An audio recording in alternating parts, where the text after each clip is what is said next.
review. Our topic for today is police legitimacy in the media, specifically Twitter. I'm Catherine. And I'm Maria. I'm Javita. I'm Jordan. And I'm Caitlin. So today our agenda is to understand what is police legitimacy and then how it's affected in media, especially Twitter, and then we'll look at positive views and negative views, and then recommendations and suggestions, and we'll conclude. So to start, what is police legitimacy? So police legitimacy is how the community perceives the police force in terms of being honest, truthful, showing integrity and accountability, and to follow their duty to serve and protect the community. They want to create and form positive relationships with members of the community and look out for the best interests of them. Positive relationships enables members to report and prevent crimes in neighborhoods as well as obey laws. So we have a video that shows how police are interacting with community members, and we'll just watch that for now. A decade. So in my defense, there are others who are creating new accounts all the time, joining in on the conversation, and that includes those who protect and serve. Today, Amar introduces us to an officer who is making an impression with 140 characters or less. Handing out traffic tickets, Constable Curtis Warner isn't met with a lot of gratitude. Volunteer payment option available to is $136. The payment date for that is November 18th. Very rarely in the last 3 years that I've worked in the unit do I ever get a genuine, heartfelt thank you for giving me a ticket, or I really appreciate I have to pay a fine now. But he's found a way to engage with the public that earns more positive attention than flashing red and blues in a rear view mirror. Maybe the next time, I do stop somebody and they follow me on Twitter and say, hey, I appreciate this and I know why you're doing it, as opposed to people that, are really constantly upset and want to blame us for why they were speeding or why they didn't stop at a stop sign. Constable Warner's online efforts are part of a collective effort by Regina Police Service. Today, 16 Twitter accounts are associated with the police service, including RPS Traffic Unit, Constable Warner's Twitter handle. Together, they have nearly 40,000 follows, with most eyes on the official Regina Police account. People appreciate having the ability to reach out and ask a question and get a response. I think that people very much like that, or even express a concern. They may not always be happy with the response, but we certainly do our best to respond in a timely way and to give a plain and honest answer. Just be careful, okay? For Constable Warner, not every incident requires a tweet. He sends messages that warn of collisions, informs followers of traffic initiatives and bad driving behavior, like driving while intoxicated. Deep breath and blow. Or not wearing a seatbelt. So you don't have a working seatbelt in your vehicle? But one message, he says, is particularly well received by his followers, is a bit self-deprecating in nature. There's no shortage of humor related to police officers or traffic or any of that kind of stuff. So that's another way to engage people, and it's always good to make people smile and laugh. Of course, not all the online interaction is silly memes and cheerful compliments. I have no problem, arguing my point and saying my piece, and also at the same time listen to what they have to say. But at the end of the day, some people are absolutely unreasonable. They just want to kind of say their piece and spout off, and a lot of the time you just won't engage the person. We're not perfect, but we certainly don't want to be a bad citizen on Twitter. So we work at, again, taking that deep breath, taking that moment to consider what the response should be and how it will be perceived, and then always trying to take the high road. And as with most things, the high road will usually get you where you want to be, certainly when you have 140 characters in which to get a message across. So the tweet says, just stop a suspected impaired driver, leaving in his lane and slowing for green lights. He was just enjoying ice cream. #tasty treats.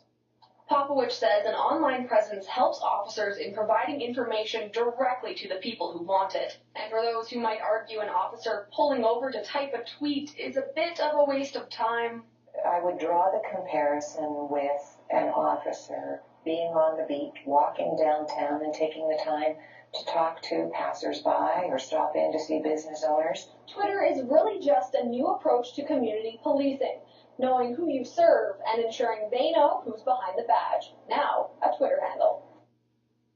So to continue with that, we will focus on how the media is affected into Twitter and police legitimacy. So to understand how social forums work, why there's social forms and why especially Twitter helps reach out to communities, how unlawful forces are now being spread through social media at mass rates. For example, videos of officers committing brutal acts of violence, particularly towards young black men, having been the top discussion for police legitimacy. So basically, having Twitter as a media form helps to reach out to community members to get a response, which is rare because we want to understand how they can help each other out, police and the community. So, and then we'll look into the positive effects.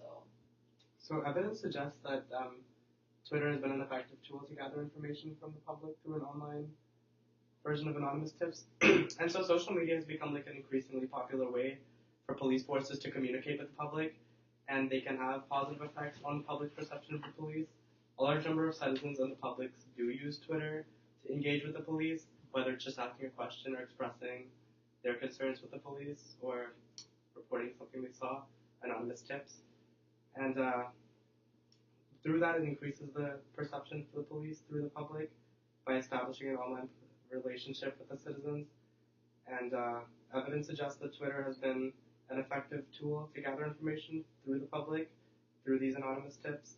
And research has also shown that police legitimacy relies on micro-level interaction with citizens, and Twitter tends to successfully achieve this goal. So having this online presence with them allows the police to communicate directly with the citizens who wish to communicate with the police directly, and allows them to reach a larger number of followers at a much quicker amount of time. Yeah, so here are two examples of some tweets that were tweeted by, one was tweeted by a citizen and the other was tweeted by a police officer, both being retweeted by the official Toronto Police Services Twitter. One of them says, "Our Toronto Police is giving spirit as they light the way for cyclists. Hashtag BikeTO." And another one, "Love hanging with the hashtag kids, helping out with skate fitting for their skating program, Cops and Kids." This shows that the police are trying to, or it sort of broadcasts what they're doing with the community and how they're communicating and interacting with them. It goes back to like community policing. It allows them to show their interactions in the public. For example, attending pride parades and attending maybe like cultural events. It allows them to appeal to that. Like it increases the police legitimacy among that group that they're trying to interacting with more. Yeah.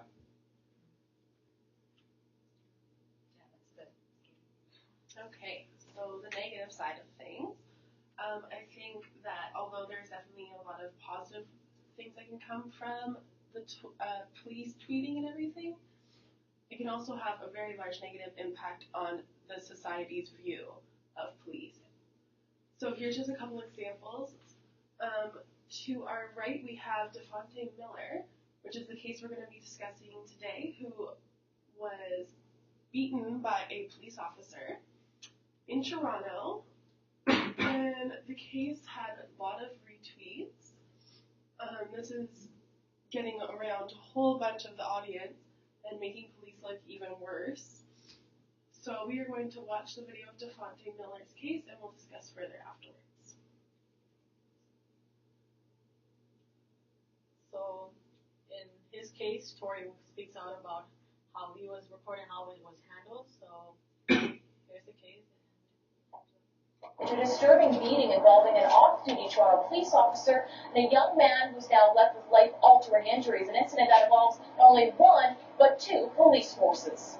I'm very sorry for what happened to this young man, and there are some very troubling aspects to this that I think, should be and need to be examined. Toronto's mayor troubled by what he's read in a confidential report about the beating of 19-year-old DeFonte Miller.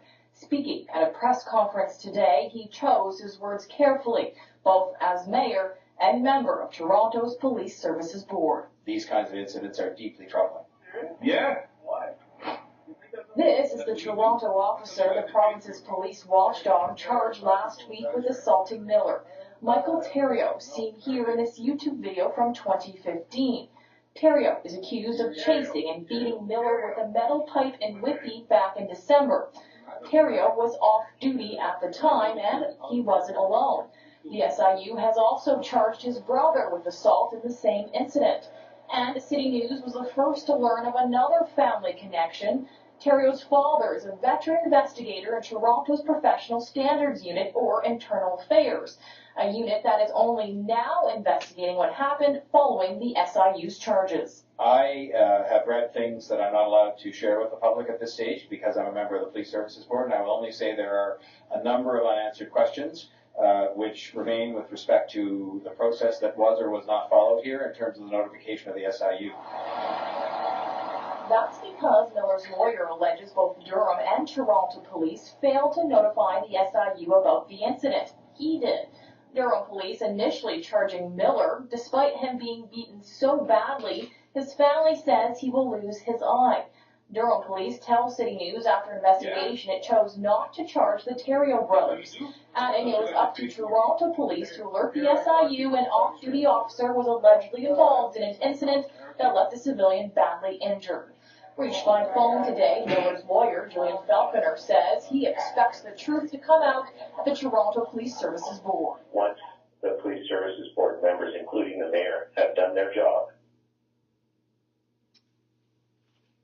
Okay. So this is just one of the many examples that have been portrayed on Twitter. It doesn't make police look very good. No, and it shouldn't.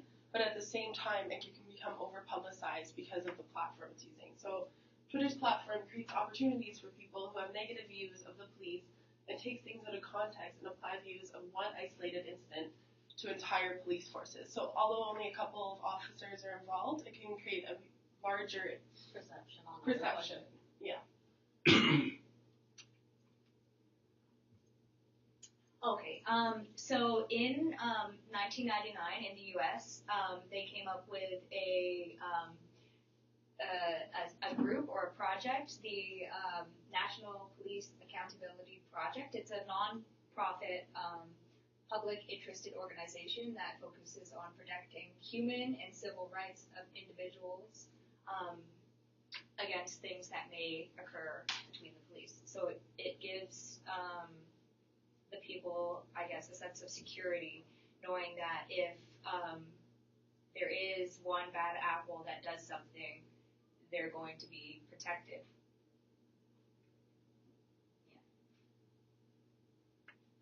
So with this police accountability project, we could implement a similar project in communities in Toronto and across Canada. It will help to establish a strong and positive communication between society and police officers. And that is to conclude. That is our topic for today.